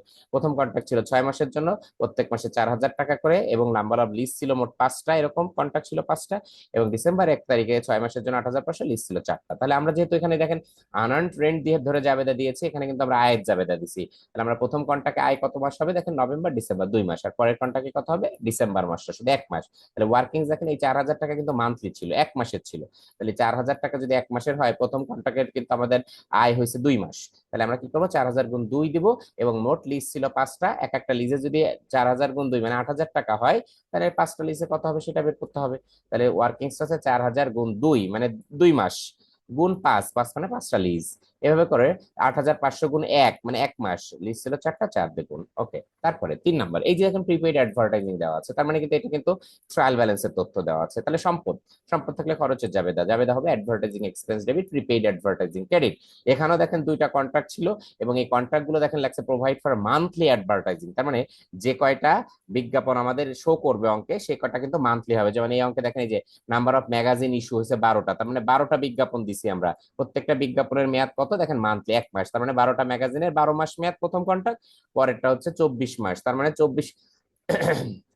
24টা ম্যাগাজিন ইস্যু হয়েছে, মানে 24 মাসের জন্য ওই বিজ্ঞাপনটা হয়েছে, ঠিক আছে। আচ্ছা, কন্ট্রাক্ট হয়েছিল দুইটা, প্রথম কন্ট্রাক্ট মে 1-এ, যেহেতু আমরা দেখেন অ্যাডভার্টাইজিং এক্সপেন্স খরচের জাবেদা দিচ্ছি, তাহলে মে 1 থেকে ঠিক ডিসেম্বর 31 পর্যন্ত গুনে যাবেন, দেখবেন যে যে কয় মাস বাদ দেয়, তাহলে মে থেকে ডিসেম্বর গুনে দেখেন 8 মাস। তাহলে প্রথম কন্ট্রাক্টে আমাদের খরচ দেখাতে হবে 8 মাস, পরের কন্ট্রাক্ট অক্টোবর নভেম্বর ডিসেম্বর 3 মাসের খরচ দেখাতে হবে। তাহলে ওয়ার্কিংস এই 6,000 টাকা, এই 6,000 টাকায় আমরা কি করব, 6,000 টাকাকে ভাগ দেবো 12 দিয়ে। কেন? 12 মাস নাম্বার অফ ম্যাগাজিন, এবং প্রত্যেকটা ম্যাগাজিন মান্থলি ছিল, তাহলে 12 মাস ছিল। তাহলে 12 মাস দিয়ে ভাগ 8 মাস দিয়ে গুণ দিব, কারণ প্রথম কন্ট্রাক্টটা 8 মাসের খরচ হয়েছে। দ্বিতীয় কন্ট্রাক্টটা 7,200-কে ভাগ দিব 24 দিয়ে এবং গুণ দিব 3 মাস দিয়ে, কারণ অক্টোবর নভেম্বর ডিসেম্বর 3 মাস খরচ হয়েছে। ওয়ার্কিংসটা দেখবেন, আশা করি বুঝতে পেরেছেন। আচ্ছা, এরপরের এন্ট্রিটা সহজ। নোটসের সাথে যখন পার্সেন্টেজ দেওয়া থাকে মুখস্থ যাবে, দেখা interest expense to interest payable. এবার পার্সেন্টেজ যখন করবো, এই যে যে টাকাটা আছে এই টাকার উপর আমরা পার্সেন্ট করব, যে কোনো পার্সেন্ট কিন্তু 12 দিয়ে ভাগ দিতে হয়, আর গুণ দিতে হবে জুন 1, যেহেতু জুন 1 থেকে ডিসেম্বর গুনেছেন, যে কয় মাস হবে সেই কয় মাস। আশা করি বুঝে ফেলেছেন। আচ্ছা, ওয়ার্কশিটের অঙ্কগুলো তেমন প্রবলেম নাই। ওয়ার্কশিটের অঙ্কগুলো একটু দেখে যেতে হবে, দেখে যাবেন ওয়ার্কশিটের অঙ্ক। আচ্ছা, ক্লোজিং এন্ট্রি আসতে পারে, কিন্তু ক্লোজিং এন্ট্রি এবং post closing trial balance. Closing entry কিন্তু 4 ধরনের এন্ট্রি ক্লোজ করতে হয়। এখানে আমাদের কি আমার ইও দেওয়া আছে, সূত্র দেওয়া আছে, এবং ক্লোজিং এন্ট্রি আয় ব্যয় নেট ইনকাম আর উইথড্র, এই 4 ধরনের এন্ট্রি ক্লোজ করতে হবে। আয় ব্যয় ক্লোজ করবেন সবসময় ইনকাম সামারির সাথে, আর নেট ইনকাম উইথড্র ক্লোজ করবেন ক্যাপিটালের সাথে। ক্লোজ করবেন মানে আয় ব্যয় যেদিকে যাবে তার বিপরীত দিকে ইনকাম সামারি দিবেন, নেট লস উইথড্র যেদিকে যাবে তার বিপরীতে ক্যাপিটাল দিবেন। মনে রাখতে হবে ক্লোজিং এন্ট্রি যখন করবো আমরা, যার যে ব্যালেন্স এই ব্যালেন্স গুলাকে কিন্তু উল্টাই দিতে হবে। আচ্ছা, রিভার্সিং এন্ট্রি কিন্তু দেখে যে কিন্তু অ্যাডজাস্টমেন্ট থেকে রিভার্সিং এন্ট্রি আসতে পারে। আচ্ছা, আর বলছে prepare post closing trial balance. এই পোস্ট ক্লোজিং ট্রায়াল ব্যালেন্সটা মানে হচ্ছে আপনি এখান থেকে যে আয় ব্যয় এবং উত্তোলনটা ক্লোজ করে দিচ্ছেন, এইগুলা বাদে, যে এখানে আমার রেড কালার করা আছে এইগুলাই মনে হয় আয় ব্যয় এবং উত্তোলন, এইগুলা বাদে বাকি যে এন্ট্রি গুলো থাকবে সেই এন্ট্রি গুলো নিয়ে আপনাকে একটা রেওয়ামিল করতে হবে। এটাই পোস্ট ক্লোজিং ট্রায়াল ব্যালেন্স। তবে পোস্ট ক্লোজিং যখন ট্রায়াল ব্যালেন্স করবো তখন ক্যাপিটালের টাকা যখন বসাবেন, মনে রাখতে হবে এই ক্যাপিটাল থেকে ড্রয়িং এর টাকা এবং নিট ইনকামের টাকা, এই যে এই নিচের দুইটা, যেহেতু এটা ক্যাপিটালের সাথে সমন্বয় হচ্ছে, ড্রয়িং এর টাকা আর ক্যাপিটালের নিট ইনকামের টাকা, নিট ইনকামের টাকা আপনি যোগ করবেন, আর উইথড্র টাকাটা বিয়োগ করে তারপর বসাবেন। সাসাস কেমন দেখাই, এই যে ক্যাপিটালে যে টাকা আছে তার থেকে নিট ইনকামটা যোগ আর ড্রয়িংটা বিয়োগ করলে দুই পাশ মিলে যাবে। ওকে, ওকে, তাহলে আজকে এই পর্যন্তই থাকবে। এখানে যে অঙ্কগুলো করা আছে, যদি কোনো অঙ্ক বুঝতে অসুবিধা হয় আমাকে হোয়াটসঅ্যাপে নক দিবেন, এবং যেটা করতে হবে সেটা হচ্ছে যে ভালোভাবে পরীক্ষা দিতে হবে, প্রশ্ন কমন বাদবে না, এটা নিয়ে হতাশ হওয়ার কিছু নেই। আপনার নিয়মের অঙ্কগুলো যখন আপনি প্র্যাকটিস করবেন তখন অবশ্যই দেখবেন আপনি সব অঙ্কগুলোই পারছেন আস্তে আস্তে। ওকে, ভালো থাকেন, সুস্থ থাকবেন, আর অবশ্যই আমার চ্যানেলটা সাবস্ক্রাইব করবেন এবং শেয়ার করে দিবেন। ভালো থাকবেন, আল্লাহ হাফেজ।